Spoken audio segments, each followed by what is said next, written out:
Welcome to the Sexual Assault Prevention and Response Training Block. My name is First Lieutenant Anna Uribe, and I am the Joint Force Headquarters Sexual Assault Response Coordinator. Most sexual assault incidents start out as inappropriate behavior and progress to a sexual assault. For example, inappropriate comments, jokes, sexual comments, sexual harassment. Those things, if not confronted when noticed, can continue to get worse. The continuum of harm is a visual of progression, with acts that are less severe to acts that can be considered criminal, basically rape. So it's important for everyone to be aware of the less severe acts, your sexual jokes, your comments about someone's body. It's important that we be aware of them, because when we allow these actions to continue, the continuum of harm, it snowballs. You start off with something really small, seemingly harmless, it can eventually turn into something that's really bad. It's important for us to become active bystanders and stop the less severe acts early on, so that we can avoid a progression on that continued harm. The impact of sexual assault is threefold. It obviously can affect the individual. A victim or survivor can experience feelings of isolation, depression, excessive absenteeism, for taking lots of days off, sometimes just not even showing up for work. There can most definitely be some post-traumatic stress after the incident, and all of those things in turn will affect the unit. There's loss of unit cohesion when a unit experiences an assault. The unit has a degraded ability to accomplish its goal or its mission. There can be low morale, and that's directly connected to either seeing somebody within the unit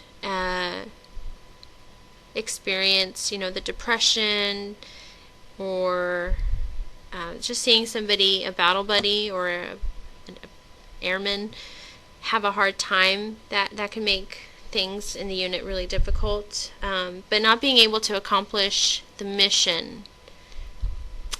Things just get really hard when you've got a weak link or a broken link in your chain. So that the effects on the unit can be pretty big. Oftentimes you'll find that the unit will be split. Some people will not side, but some people will support a survivor, and some people will support an alleged offender. And that can be really, really difficult, because there is no cohesion when there's an environment like that. You've got people at odds, and makes getting the job done really, really difficult. The community can also be affected, and by community I mean the individual's immediate family and friends, and it can also mean the public view. Public view and the interaction that we have with our community is also affected, because when we look at soldiers or airmen, we see people who are supposed to live the values of the military, And when an assault happens and it's made public, the public view of us is changed because, these things that go against our values are happening, and it could potentially lead to the community having less faith in the service, in addition to all of the changes that go on within the individual sort of unit, the family, the friends, the point of this slide is that with a sexual assault, it doesn't just affect the one person. It's a domino effect. It affects the people they work with, and, the people who are in the community and expect a service member to live their values and stand up and stop things that are bad from happening. So that's your takeaway from this slide, is that it doesn't just affect one person, it is a domino effect, and it can touch a lot of people. Here is your definition of sexual assault. There are two things to remember about this slide. The first is that sexual assault is a crime. The second is that it's sexual assault when someone cannot consent. For example, they're under the influence of alcohol or drugs, or they are mentally handicapped, or they do not consent. And that can either be verbally by saying no, or I don't want to, maybe later, or physically. And that can be obviously you're pushing someone away, or if someone leans in for a kiss, turning their face away from them. That's a physical act of non-consent. So those are the two takeaways from this slide.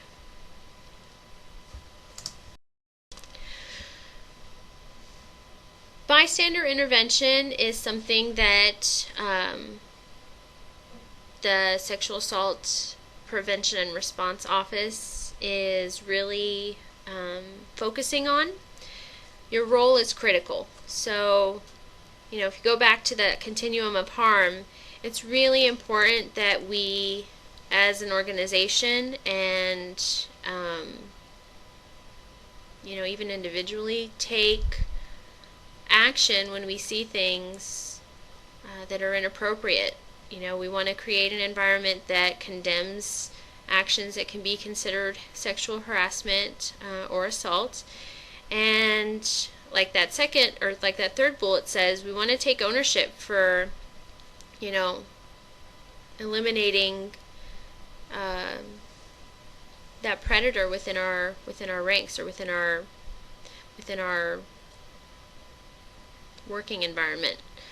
And that happens when we stop things early on the continuum, and when it does happen,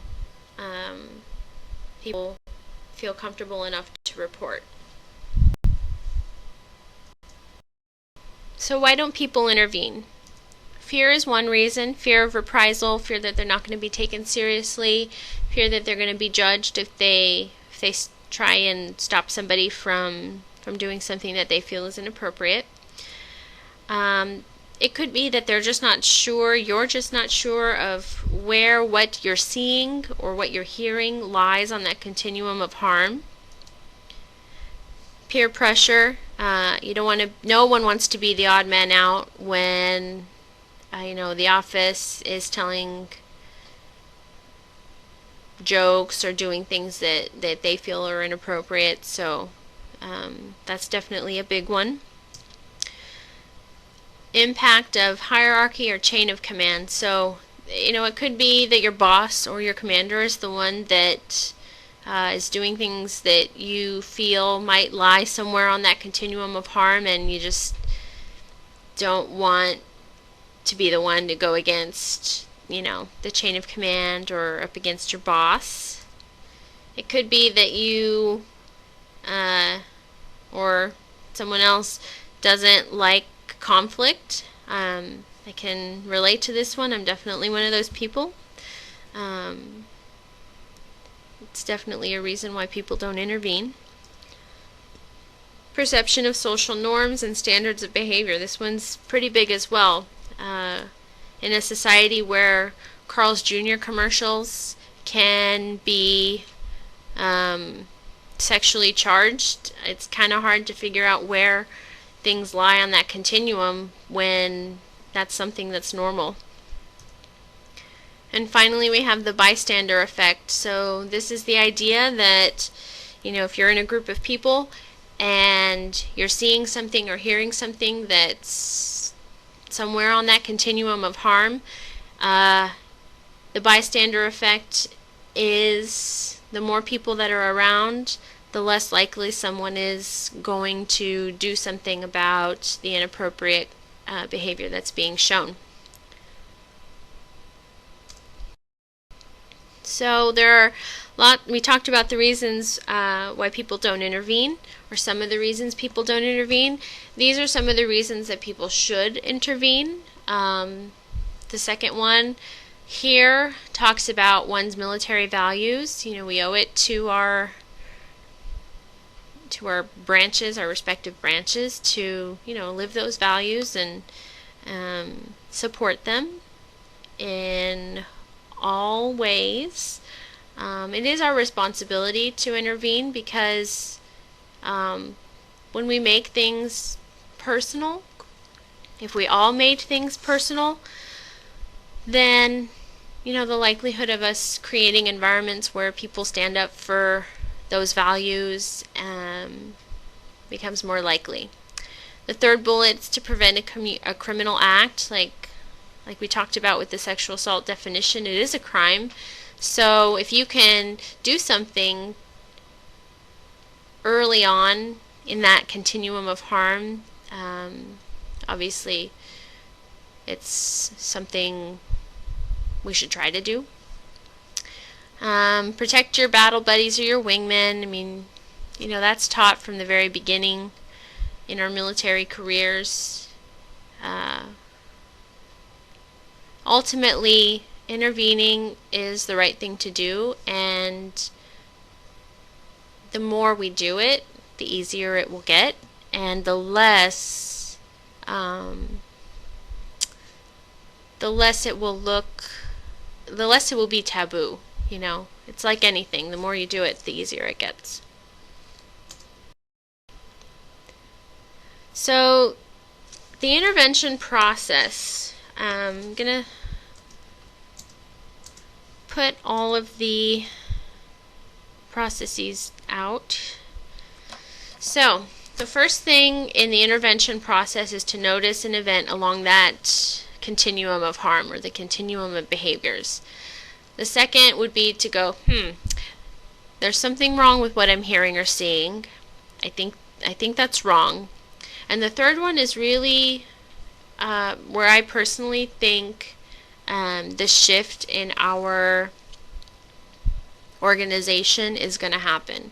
We have to feel responsible for the thing that we're seeing or the thing that we're hearing. We have to feel like if we don't do something about what we are witnessing, then no one will, and we have to individually act on what we're seeing.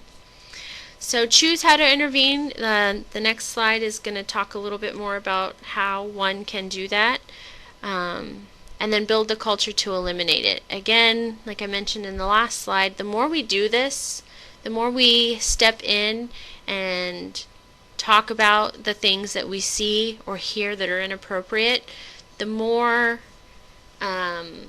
normalized it's going to be. So it's one of those things that's just going to be really tough and kind of hard to start in the beginning, but once we get going as an organization, I do believe that it will get easier.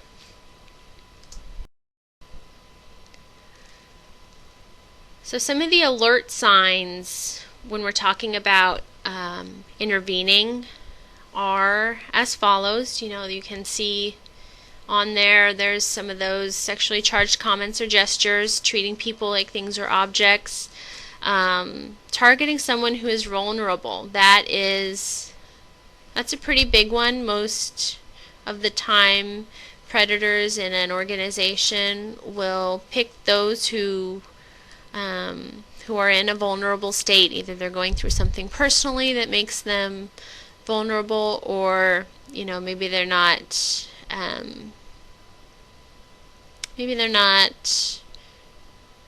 as strong, with the way they feel about themselves. Anything that makes someone vulnerable, a predator will usually pick up on and target. And then the last one, using alcohol or drugs to increase that vulnerability. Alcohol, more often than not, in the cases that I've seen come through our office, is involved. So it's definitely used as a weapon and is something to be alert about. So here are some of the ways that somebody can intervene. There's direct, indirect, distraction, a consensus gathering, using your friends, or going to the chain of command. So a couple slides back we talked about conflict avoidance. Somebody who doesn't intervene because they don't like to deal with conflict. So a good method of intervention for someone who doesn't really want to stir the pot, so to speak, could be through a consensus gathering. You find other folks through talking with them that maybe feel the same way as you do, and then collectively you talk to whoever your offender is about what they're doing or what they're saying, and you do it with a group. You can also do that with friends who have the same mindset as you do. Direct, that's just going straight to the person you hear or you see doing something inappropriate and asking them to stop, or telling them you're uncomfortable with what you're seeing or hearing. Indirect, in the world of text messaging and email, that those are sometimes good ways to make your point without having to go and speak to somebody directly. And then, of course, there's always the chain of command, or your hierarchy in whatever work setting that you're in. Those are always good places to go if none of the other strategies are either working or you don't feel comfortable with. So we'll talk a little bit about the reporting options. A restricted report is one that does not initiate an investigation. You can only have a restricted report if you report to a SARC, a victim advocate, a chaplain, or a military health care provider. The state of California is a mandatory reporting state, so if you report a sexual assault to a health care provider who is a civilian, they're mandated to report that to local law enforcement. So it's good to remember that as long as it's a military health care provider, you can still maintain your option to have a restricted report. Some of the limitations for a restricted report are that you can't have a protective order. Obviously, because your chain of command doesn't know about it, you cannot request a transfer out of that unit should you want one, again, because your command won't know about it. And there's the potential, you lose the potential to hold your alleged perpetrator accountable. The restricted report creates a lot of confusion sometimes. I've experienced people not really understanding why a restricted report exists, and the restricted report is really about empowering the survivor. It's about giving them the chance to heal and move forward with healing process at their pace. A restricted report stays between the folks listed in the first bullet. There's always an opportunity to change to an unrestricted report if and when that survivor is ready. But the restricted report, it's about empowering the soldier or individual who comes forward, and giving them basically all of the power. They can make the choice to change to a unrestricted report later, or they can just utilize the resources that are provided to them, and that's that medical care, the legal advice, and the counseling that is available. So your unrestricted report is the one that initiates the investigation. Last year it became California state law that when an unrestricted report was made, we're required by law to report it to the local law enforcement in whatever area of the state the report was made in. So that's now California law. The state has the opportunity to investigate the alleged assault, and if they choose not to, then it gets handed over to our sexual assault investigator for the California Guard, Sergeant First Class Kelsey Lockard, and her job is to investigate all reports of sexual assault that come through, that are unrestricted, of course. So some of the limitations with this particular reporting option: obviously, once the cat is out of the bag, you can't stuff it back in. You can't go back to a restricted report once you've made an unrestricted report, because everyone knows already, and it's just not possible to Men in Black to mind wipe people, unfortunately. The investigation can be lengthy sometimes. I've had experience that it can span over the course of 2 years even, which can be difficult for survivors and sometimes for their family and their friends. It's also really common for people who choose an unrestricted report to have others within their unit or their workplace find out about it. We try to keep that at a minimum. Obviously, it's a need-to-know basis, but the organization is what it is sometimes, and there's a chance that people who don't necessarily have a need to know may hear through the grapevine that you've got one of these types of reports if you come forward. Again, we try our best, very best, to keep it at a minimum, but it is something that may happen. And sometimes the investigation piece can be a little bit intrusive. You're getting interviewed by maybe the local law enforcement, you're getting interviewed by the sexual assault investigator for the Cal Guard. It can just be a lot to handle for an individual or a survivor who comes forward, which is why we offer both reporting options, because sometimes people just aren't ready to jump right into a full investigation, and these two options allow a survivor to choose which one they feel is best for them. Who to call. So the SAFE helpline has the number and the text option there.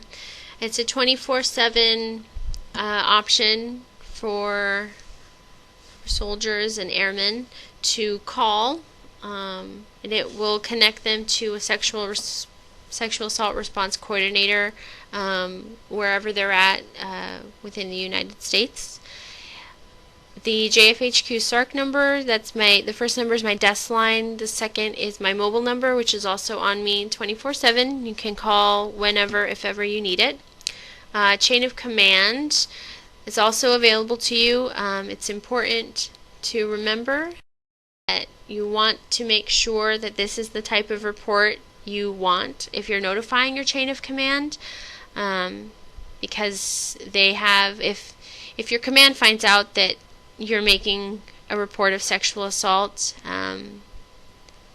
you basically have chose this kind of reporting. So I want to make that clear, that if you choose to notify your command, this is the kind of report that you will be initiating.